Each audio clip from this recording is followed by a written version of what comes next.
If you try to stop me, I will destroy you. နတ်မိမယ်ကြီးကာလာဒီရဲဟာ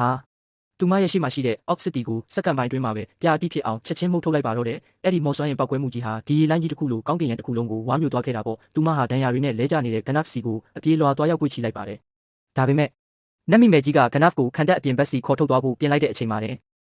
အမောင်ရှင်တခင်စော်ရုံရဲ့ကြောက်မက်ဖွယ်စကားတန်ကြီးကလေတူထဲမှာဟိမ့်ထွက်လာခဲ့တာပေါ့နောက်စက္ကန့်မှာပဲစော်ရုံရဲ့လက်ပါစီလက်စုပ်ဝင်းညင်စိုးကိုကောင်ဟာဝန်းကနေပေါ်လာပြီးသူတို့ကိုပိတ်ဆို့ဝိုင်းရလိုက်ပါတော့တယ်ကံကောင်းချင်တော့ကွက်တီအဲ့ဒီအချိန်မှတင်ကာလာဒရီရဲ့မဟာမိတ်တွေဖြစ်တဲ့ရစ်ဘန်ဒဲရဲ့အရှင်သခင်အဲရွန်နဲ့မော်ဆီယာဖြူကြီးဆာရူမန်တို့ဝန်ကနေရောက်ရှိလာခဲ့ကြပါတယ်အကောင့်နဲ့အဆိုးအလင်းနဲ့အမောင်တို့ရဲ့ထိတ်တိုက်တွေ့ဆုံပွဲကြီးဟာတရားဝင်စတင်သွားခဲ့ပါပြီနတ်မိမယ်ကြီးကာလာဒရီဟာသတိမေ့မျောနေတဲ့ဂန်နဖ်ကိုနှိုးဖို့ကြိုးစားပေမဲ့ဂန်နဖ်ဘာမှတုံ့ပြန်မှုမရှိတာကြောင့်သူမဟာအောက်ကိုငုံပြီးဂန်နဖ်ရဲ့နဖူးကိုအသားအရာနမ်းရှုပ်လိုက်ပါတယ်အဲ့ဒီတော့မှဂန်နဖ်တယောက်တတိလေးလက်ကျန်ခက်ရိပ်ရိပ်ပြန်ဝင်လာတာပေါ့ချက်ချင်းပဲမော်ဆီယာညိုကြီးယာဒကတ်ဟာယုံလဲကြီးကိုစီးပြီးဝန်ကနေရောက်လာခဲ့ပါတယ်ကာလာဒရီကမော်ဆီယာညိုကြီးကိုဂနဖ်ကိုဒီနေရာကနေအမြန်ဆုံးခေါ်ထုတ်သွားပြီးအသက်လူပြေတော့လို့အမိန့်ပေးလိုက်တာပေါ့အခြားတစ်ဖက်မှာတော့အဲယွန်နဲ့ဆာရူမန်တို့ဟာလက်တွဲပြီးအမောင်ဝိညာဉ်ဆိုးတွေကိုအပြင်းထန်စတင်တိုက်ခိုက်ပါတော့တယ်သူတို့ဟာလက်စုပ်ဝိညာဉ်ဆိုးတွေကိုတကောင်ပြီးတကောင်ပွဲချင်းပြီးရှင်းလင်းနေခဲ့တာပေါ့ဒါပေမဲ့အန်ရီယယ်ကတော့မပြီးသေးပါဘူးအမောင်ရှင်သခင်စော်ယုံကိုယ်တိုင်ဝိညာဉ်အတွင်းနဲ့ကိုထင်ပြလာခဲ့လို့ပါပဲသူဟာသူ့ရဲ့ဝိညာဉ်ဆိုးတွေကိုသူ့အနာစီချက်ချင်းပြန်ခေါ်လိုက်ပြီးပြင်းထန်လာတဲ့အမောင်မော်ပညာတွေနဲ့ဆာရူမန်နဲ့အဲယွန်တို့ကိုလွှင့်ထွက်သွားအောင်ဝန်ကနေတိုက်ခိုက်လိုက်ပါတော့တယ်အသက်လူရမယ့်ဒီလိုအရေးကြုံတဲ့အခိုက်အတန့်မှာတော့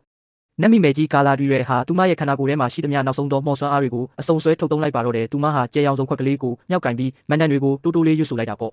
့မျက်စိချိန်မတက်တောက်ကလုံးနဲ့အလင်းတန်းကြီးဟာသူမရဲ့လက်ထဲကနေဝန်းကနေပောက်ကွဲထွက်လာပြီးစော်ယုံရဲ့အမောင်ထုကြီးကိုအပိုင်းပိုင်းဆုပ်ဖြဲပစ်လိုက်ပါတော့တယ်စော်ယုံရဲ့ရေဝါဝိညာဉ်ပုံတန်ကြီးဟာအဆဆအရာရာကွဲအပ်ပျက်စီးသွားခဲ့ရတယ်လို့လက်စုပ်ဝိညာဉ်ဆိုးတွေလည်းအဲ့ဒီအလင်းတန်းကြီးအောက်မှာလွတ်ဆင်သွားခဲ့ရတာပေါ့စော်ယုံလည်းဒီတိုင်းဆိုမနိုင်နိုင်တော့မှန်းသိတာကြောင့်လက်စုပ်ဝိညာဉ်ဆိုးတွေကိုခေါ်ပြီးအရှိဘက်စီကိုအရှိလွတ်ပြေးပါတော့တယ်တိုက်ပွဲအပြီးမှာတော့မော်ဆီယာဖြူကြီးဆာရူမန်ဟာစော်ရုံရဲ့စွမ်းအားကိုပထမဆုံးအကြိမ်ဖြစ်တကယ်ကြီးကြောက်ရွံ့သွားခဲ့ရရှာပါတယ်။သူဟာစိတ်ထဲမှာစော်ရုံဘက်ကိုဖက်ပြောင်းပြီးပူပေါင်းမှုတောင်စတင်ကြံစည်နေခဲ့တာပေါ့။တစ်ဖက်မှာလည်းနတ်မိမယ်ကြီးကာလာဒရီဟာစွမ်းအင်တွေအကုန်သုံးလိုက်ရတာကြောင့်တကိုယ်လုံးနှုံးခွေသွားခဲ့ရပါတယ်။ဒါကြောင့်အဲရွန်ဟာသူမခန္ဓာကိုပြန်လဲကျန်းမာလာဖို့အတွက်ရစ်ဘန်ဒက်စီကိုခေါ်ဆောင်သွားခဲ့တာပေါ့။မော်ဆီယာညိုကြီးကလည်းဂန်နဖ်ကိုအသက်ရှင်လျက်အပြင်ကိုခေါ်ထုတ်နိုင်ခဲ့ပါတယ်။သူဟာမော်ဆီယာရီရှိရာတောင်တန်းစီကိုသွားပြီးအော့စစ်တက်ကြီးဟာအင်အားစုဆောင်းနေပြီးဆိုတာကိုအားလုံးသိအောင်တတိပေးဖို့ပြင်ဆင်ပါတော့တယ်မဟုတ်ရင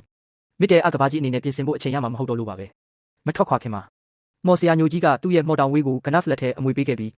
တခါတလေကြာရင်ဒီတောင်ဝေးကအလုံးမလုံးဘူးဖြစ်တယ်လို့တတိထားပြီးသုံးမဆိုပြီးစနောက်ကတတိပေးခဲ့ပါသေးတယ်ဗျာခံလိုက်ရတဲ့အရှုံးကြောင့်စော်ရွန်ဟာအရှိဘက်ကမိတောင်ကြီးရှိရာစီကိုပြန်ဆုတ်သွားခဲ့ပါတယ်သူဟာအဲ့ဒီနေရာမှာရက်ဆက်ကြောက်မက်ဖွယ်ကောင်းတဲ့အမှောင်မော်ပညာတွေကိုသုံးပြီးအစွမ်းအထက်ဆုံးဖြစ်မဲ့စွမ်းအားရှင်လက်စွပ်တကွင်းကိုသုံးလုပ်ခဲ့တာပေါ့မကြခင်မှာပဲလူသားတွေလူပူလေးတွေနဲ့ elf နဲ့ຫນွေဖွားတွေဟာစော်ရုံကိုအပြက်ချေမှုမှုအတွက်မဟာမိတ်စစ်တပ်ကြီးကိုဖွဲ့စည်းလိုက်ကြပါတယ်သူတို့ဟာစနစ်ကျတဲ့စစ်ကွက်တွေနဲ့နီးပြူဟာတွေကိုတုံးပြီးအောက်တွေကိုပိတ်ပိတ်ပုတ်ကအပီပြင်ထိန်းချုပ်ထားနိုင်ခဲ့ကြတာပေါ့အောင်ပွဲကလက်တကန်းလိုကိုရောက်နေတဲ့အချိန်မှာလေစော်ရုံကိုယ်တိုင်ချက်ဝတ်တစားပြည့်နဲ့တိုက်ပွဲတွေကိုဝန်းကနေဝင်ရောက်လို့လာခဲ့ပါပြီသူဟာစွမ်းအားရှင်လက်စွပ်ရဲ့အစွမ်းကိုတုံးပြီးစစ်မြေပြင်ကြီးကိုမှွေးနောက်ကအေယာမစစ်တူရင်းကြီးကိုအားရပါရလွှဲရိုက်လိုက်တဲ့အခါမဟာမိတ်စစ်တီတော်အမြောက်များဟာနေရာတင်ဝန်းကနေလွင့်စင်တေဆုံးကုန်ကြရတာပေါ့လူသားမင်းသားလေးအီဆေဒူရဲ့ခမဲတော်ဖြစ်တဲ့ဘရင်ကြီးဟာလည်းဒီတိုက်ပွဲထဲမှာတင်စော်ရုံရဲ့လက်ချက်နဲ့တေဆုံးသွားခဲ့ရရှာပါတယ်အီဆေဒူလည်းသူ့ခမဲတော်စီကိုအပြေးလွှားသွားရင်းစော်ရုံကိုဓာတ်နဲ့ပြန်ခုတ်ဖို့ကြိုးစားပေမဲ့စော်ရုံကသူ့ရဲ့ဓာတ်ကိုခြေထောက်နဲ့နင်းချလိုက်တာကြောင့်ဓာတ်ကြီးဟာတုံးကနေကျိုးသွားခဲ့ရပြန်ပါတယ်။ပြပြတလဲဖြစ်သွားတဲ့ကြားကနေအီဆေဒူဟာကျိုးပဲနေတဲ့ဓာတ်သွားကိုကောက်ကင်ပြီးစော်ရုံစီကိုအားကုန်လွှဲခုတ်လိုက်ပါတော့တယ်။ဖြက်ကနေဆိုစော်ရုံရဲ့လက်စွပ်စွပ်ထားတဲ့လက်ချောင်းကြီးဖြတ်တောက်ခံလိုက်ရပြီးစွမ်းအားရှင်လက်စွပ်ကြီးဟာမြေပြင်ပေါ်ကိုတချွင်ချွင်နဲ့ပြုတ်ကျသွားခဲ့ရပါတော့တယ်ဗျာ။သူ့ကိုထိန်းထားပြီးတဲ့စွမ်းအားရှင်လက်စွပ်မရှိတော့တဲ့အတွက်စော်ရုံရဲ့ခန္ဓာကိုယ်ကြီးဟာပြုံးကားနဲ့ပြိုလဲပျက်စီးသွားခဲ့ရပါတယ်။ကြောက်မက်ဖွယ်ကောင်းတဲ့စွမ်းရင်တုံခါမှုလိုင်းကြီးဟာမြေပြင်တစ်ခုလုံးပေါက်ကွဲထွက်သွားသလိုမျိုးစစ်မြေပြင်ကြီးတစ်ခုလုံးကိုကမောက်ကမဖြစ်သွားစေခဲ့တာပေါ့။ဒါပေမဲ့ညများလာတဲ့စော်ရုံရဲ့ဝိညာဉ်ကတော့လုံးဝအုံတုံပြောက်ကွယ်သွားခြင်းမရှိခဲ့ပါဘူးစစ်ပွဲကြီးအပြီးမှာတော့မင်းသားလေးအီဆေဒူဟာအဲ့ဒီစွမ်းအားရှင်လက်စွပ်ကြီးကိုကောက်ယူခဲ့ပါတယ်ဒါပေမဲ့မကောင်းဆိုးဝါးလက်စွပ်ကြီးဟာအီဆေဒူရဲ့စိတ်ကိုချက်ချင်းပဲလွှမ်းမိုးချုပ်ကင်လိုက်တာကြောင့်သူဟာဒီလက်စွပ်ကိုဖျက်ဆီးမပစ်တော့ပဲသူ့အတွက်တက်တက်သိမ်းထားဖို့ဆုံးဖြတ်လိုက်ပါတော့တယ်မကြခင်မှာပဲအီဆေဒူဟာလန်ခီမှာအောက်တွေရဲ့ချောင်းမြောင်းတိုက်ခိုက်ခြင်းကိုခံလိုက်ရပါတယ်သူဟာထွက်ပြေးဖို့အတွက်လက်စွပ်ကိုစွပ်ပြီးကိုပြောက်ကမြစ်ထဲကိုခုန်ချပြီးအသက်လူပြေးဖို့ကြိုးစားတာပေါ့ဒါပေမဲ့ကောက်ကျစ်တဲ့လက်စွပ်ကြီးမှာတော့သူ့ရဲ့ကိုယ်ပိုင်အကြံစီရှိနေခဲ့ပါတယ်ရေအောက်ထဲရောက်တဲ့အခါလက်စွပ်ကြီးဟာအီဆေဒူရဲ့လက်ချောင်းထဲကနေရှော့ကနဲ့တမင်တက်တက်ကျွတ်ထွက်သွားပြီးရေအောက်ခြေစီကိုနစ်မြုပ်သွားခဲ့တာပေါ့ဟုတ်ပါတယ်သူဟာသူ့ကိုပို့ပြီးထိန်းချုပ်ရလွယ်မဲ့အင်ရှင်တစ်တယောက်ကိုစောင့်ဆိုင်နေခဲ့တာပါဒါတင်မကသေးပါဘူးသူ့ရဲ့မူလသခင်ဖြစ်တဲ့စော်ရွန်စီကိုပြန်သွားရမယ့်အခွင့်အရေးကိုပါ